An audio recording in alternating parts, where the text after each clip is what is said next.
Go ahead, Councilman Stein, please. Thank you. Thank you all for coming tonight. It's a great showing, and keep it up. It's definitely, we're hearing you. The school board's hearing you. Hopefully we'll have an equitable conclusion to this. But for the last few weeks, my phone has been ringing and my email inbox has been full of residents' concerns about the Millikin School being rezoned for commercial use. Especially concerning to these residents is that Mosdos Ohr Hatorah, a well-respected Jewish day school, has offered a fair market value, $550,000 for the Millikin School, and would re-energize Millikin as a school with a playground with community hours that would really re-energize the entire Millikin neighborhood. Now tonight, this impressive turnout of Cleveland Heights residents again reinforced the importance of the school board to make resolving the Millikin property their top priority. Not since the 2005-2006 school year has the Millikin property been in use. Since the summer of 2006, over 5 years now, this school has been closed. The Millikin playground that was once an attraction for the entire community to get together was removed in 2006 when the school closed. For the last 5 years, Millikin has sat, empty, aging, decaying, and falling into disrepair. Millikin, once the centerpiece of a vibrant community, is now an eyesore. In 2005, the Millikin School, with its playground, was a community asset. Now, with the empty school, with a deserted playground, is nothing more than a community liability. This should never have been allowed to last this long, and it should not last past another school board meeting. Too much time has passed. Enough is enough. They say hindsight is 20/20, and now we know that the school board's January 2007 public auction of Millikin should have ended differently. Instead, the school board rejecting Mosdos Ohr Hatorah's winning bid of $500,000 and shutting down all communication with them, they should have used it as a starting point for serious negotiations. But back in January 2007, the housing market and the economy was very different. The board felt that if they would wait a little longer, the market was good and they would get a higher offer.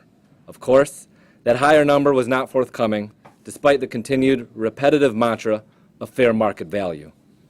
Now, over 5 years later, Mosdos Ohr Hatorah has again offered to purchase the Millikin building.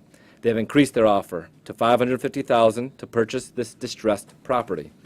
As well, Mosdos will invest in excess of $1 million into the facility to bring it back to the condition it was prior to its closing in 2006. In addition to that, Mosdos will reestablish the Millikin playground and make it open to the entire Cleveland Heights community during non-school hours. Mosdos Ohr Hatorah has 98 employees and serves almost 500 children. Most of them live right here in Cleveland Heights. Close to 60% of the Mosdos families live in and around the Millikin district. They own homes, pay taxes, and are good neighbors. I should know because my children attend Mosdos. We want good neighbors to stay and move into Cleveland Heights. This is what makes our city so special. It's the people, the diversity that makes us a unique and desired city of choice. Mosdos is part of what makes Cleveland Heights so special. As for the school board currently negotiating a lease for a call center, well, I understand the board's desire to bring a few more jobs to Cleveland Heights. Unfortunately, any job growth from this call center would quickly be offset by the loss of Mosdos' employees when they leave our city for a new school that fits their needs. The former Fuchs School in University Heights is currently up for sale. It is approximately the same square footage as Millikin. So the main difference is that Fuchs School building has a recent appraisal of below $800,000, and the school board continues to reference a 2005 appraisal of Millikin at $2.4 million as fair market value. Same size school, $800,000 versus $2.4 million. I guess quoting a 7-year-old appraisal at the height of the housing bubble makes Mosdos' offer of $550,000 look unreasonably low. But since the same square footage school in University Heights was appraised recently for less than $800,000, that makes Mosdos' offer of $550,000 plus an additional $1 million plus investment in renovations, and in addition to that, a community playground. Well, now it appears that Mosdos' offer is not only fair market value, but generous, is they are taking the needs of the community into account by investing into Millikin to revitalize the school and by spending extra money for a community playground. This is about doing what is right for the residents of Millikin and the entire city and even the entire school district. Selling Millikin to Mosdos is the right choice.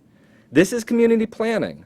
This is how you strengthen housing stock, promote public safety, encourage education, and cooperate and collaborate with your neighbors. Elected school board members, this is your decision. With the facilities committee in high gear, you have an opportunity to demonstrate that the future decisions of each community school will be done in a manner that is beneficial not only for the school board members, but also for the residents of the city. School board members, 5 years is too long to have a shuttered school in your neighborhood. 5 years is too long to have no community input and to, just out of the blue, come up with a lease deal to turn a completely residential elementary school into a commercial district against the will of the neighbors. Please, put the Millikin School up for public auction and let the highest bidder win.